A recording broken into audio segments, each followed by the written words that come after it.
Hallelujah. Paulus ਤੇ ਸਿਲਾਸ ਉਹਦੇ ਨਾਮ ਦਾ ਪ੍ਰਚਾਰ ਕਰਦੇ ਸੀ, ਉਹਨਾਂ ਨੂੰ ਫੜ ਕੇ ਕੈਦ ਦੇ ਵਿੱਚ ਪਾਤਾ ਉਸ ਟਾਈਮ ਦੇ ਹਾਕਮਾਂ ਨੇ, ਜਿਹੜੇ ਪ੍ਰਚਾਰ ਨਹੀਂ ਕਰਨ ਦਿੰਦੇ ਸੀ। ਹਾਲੇਲੂਇਆ। ਤਾਂ ਜੇਲ੍ਹ ਦੇ ਵਿੱਚ ਅਗਰ ਉਹ ਏਦਾਂ ਬੈਠੇ ਰਹਿੰਦੇ, ਹੋ ਸਕਦਾ ਉਹ ਕੈਦ ਦੇ ਵਿੱਚ ਹੀ ਰਹਿੰਦੇ, ਉਹਨਾਂ ਦੀ ਕਦੇ ਜ਼ਮਾਨਤ ਵੀ ਨਾ ਹੁੰਦੀ। ਹਾਲੇਲੂਇਆ। ਪਰ ਉੱਥੇ ਉਹਨਾਂ ਨੇ ਕੀ ਸੀ, ਜੋ ਬੇੜੀਆਂ ਲੱਗੀਆਂ ਹੋਈਆਂ ਸੀ, ਸੰਗਲ ਲੱਗੇ ਸੀ, ਉਹਨਾਂ ਬੇੜੀਆਂ ਦੇ ਨਾਲ ਏਦਾਂ ਵਜਾ ਕੇ ਸਾਜ ਉਹ ਮਹਿਮਾ ਕਰਦੇ ਸੀ, ਪੈਰਾਂ ਦੇ ਨਾਲ ਵਜਾ ਕੇ। ਹਾਲੇਲੂਇਆ। ਇੰਨਾ ਜਨੂਨ ਉਹਨਾਂ ਦੇ ਅੰਦਰ ਸੀ ਪਰਮੇਸ਼ਰ ਦੇ ਨਾਮ ਦੀ ਮਹਿਮਾ ਕਰਨ ਦਾ। ਜਦੋਂ ਏਦਾਂ ਏਦਾਂ ਉਹਦੀ ਆਰਾਧਨਾ ਕਰਦੇ ਸੀ, ਉੱਚੀ ਉੱਚੀ ਪੁਕਾਰ के जेलों के दरवाजे की हो गए,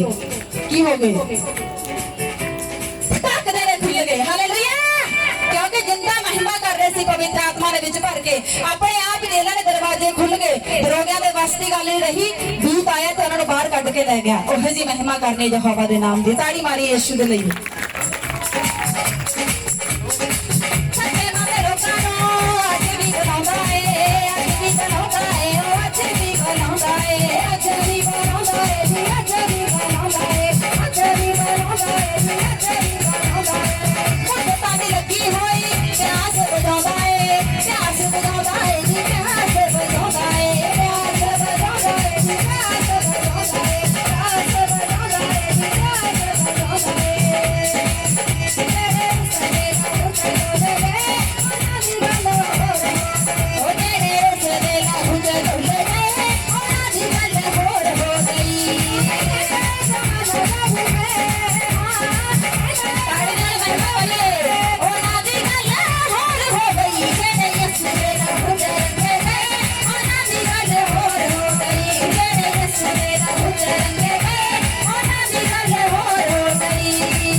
हालेलुया।